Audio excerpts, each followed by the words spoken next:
Найчеснішому Отцеві многоя літа, в мирі і добрі, хай живеться вам,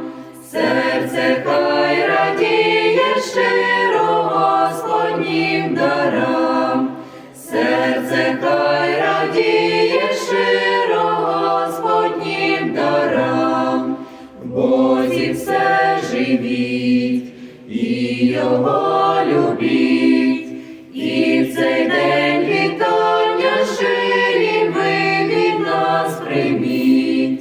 і в цей день вітання щирі ви від нас прийміть.